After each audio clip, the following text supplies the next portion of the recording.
মর্মান্তিক চোর সন্দেহে সপ্তম শ্রেণীর ছাত্রকে পিটিয়ে মারার অভিযোগ, তদন্তে পুলিশ। না, ছেলেকে এখন দেখিনি। কখনো বলে থানায় নিয়ে গেছে, কখনো বলে হসপিটালে আছে। আমি এখন অবধি দেখতে পাইনি আমার ছেলেকে দেখতে পাইনি। আমার ছেলে মৃত্যু, যারা দায় তাদের শাস্তি পাই, আমি আর কিচ্ছু চাই না। ও মার্ডার হয়ে গেছে, দেখ এই পবিত্রই মরে পড়ে আছে। তারপরে আমি ছোটাছাঁটা করতেছি। পিটিয়ে মেরে দিল? হ্যাঁ, পিটিয়ে মেরেছে, লিখনভাবে পিটিয়ে মেরেছে। না, আমি আপনারা এটা লিখে বলুন, আমি তাতে বলে রাখি আছি। আপনার নামে আজকে একটা থানায় কমপ্লেইন হয়েছে যে একটা মানে সপ্তম শ্রেণীর ছাত্রকে পিটিয়ে মারা হয়েছে, ঠিক আছে? সেই বিষয়ে আপনার কি বক্তব্য, সেটাই কি হয়েছে ব্যাপারটা সেটাই বলছি, জানতে চাইছিলাম। বলুন না কি হয়েছে। আর আপনার নামে একটা কমপ্লেইন, এই আশ্রমের নামে একটা কমপ্লেইন হয়েছে যে সপ্তম শ্রেণীর একটা ছাত্রকে পিটিয়ে মারা হয়েছে।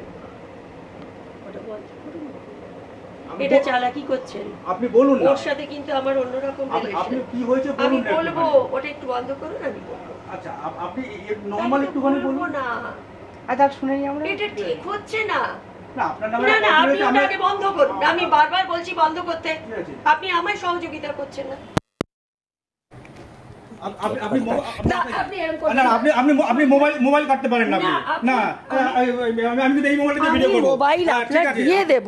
ঠিক আছে, শুনুন। আমি এই মোবাইলে ভিডিও করব। আমাদের কাছে ডবল মোবাইল আছে। না না, আপনি মোবাইলটা কাটলেন কেন? আপনার কাছে আমরা কমপ্লেইন জানতে চেয়েছি। না না, আমরা তো কমপ্লেইন জানতে চেয়েছি যে মাতাজি আপনার কি হয়েছে বলুন। আমরা তো কমপ্লেইন জানতে চেয়েছি, তাহলে আপনি মোবাইল কারে নিয়ে যাচ্ছেন কিসের জন্য? ঘটনাটি ঘটেছে বারুইপুর থানা এলাকার উত্তর ভাগে। মৃতের নাম পবিত্র সর্দার। মামার বাড়িতে বেড়াতে এসেছিল। তার বিরুদ্ধে অভিযোগ, একটি আশ্রমে ঢুকে সে বিভিন্ন জিনিস চুরি করে। এই অভিযোগে তাকে আশ্রমে ডেকে পাঠানো হয়। তারপর তাকে বেধড়ক মারধর করা হয়। গুরুতর আহত অবস্থায় তাকে বারুইপুর মহকুমা হাসপাতালে নিয়ে আসা হলে তাকে মৃত বলে ঘোষণা করে চিকিৎসকেরা। খবর পেয়ে মৃতের মামা ঘটনাস্থলে এলে তাকেও মারধর করা হয় বলে অভিযোগ। এই ঘটনার পর ক্ষোভে ফেটে পড়ে এলাকার বাসিন্দারা। তাদের দাবি, এই আশ্রমে অসামাজিক কাজকর্ম হয়, সেই বিষয়টি ঢাকতেই এই ঘটনা ঘটানো হয়েছে বলে অভিযোগ। এই ঘটনায় পবিত্রের মামা বারুইপুর থানায় অভিযোগ দায়ের করে। অভিযোগের ভিত্তিতে ঘটনা তদন্ত শুরু করেছে পুলিশ। যদিও এখনো পর্যন্ত এই ঘটনায় কেউ গ্রেপ্তার হয়নি। আশ্রমের সাথে যোগাযোগ করা হলে তারা কেউ কিছু বলতে চাননি। কি মনে করছেন? ঘটনাস্থলে মোটামুটি আমি বাড়িতে এনেছিলাম। আমি বিদেশে কাজে গেছিলাম, অন্ধ্রপ্রদেশে কাজে গেছিলাম। অন্ধ্রপ্রদেশ থেকে এসে শুনতে পাচ্ছি বাড়িতে নিয়ে একটু আনন্দ করতেছিলাম।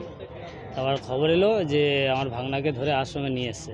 এবার দেখতে এলাম, দেখার পরে দেখলাম যে ভাগনাকে হাতে বাঁধা আছে, হাতে পায়ে বাঁধা, সকলে মারধর করতেছে।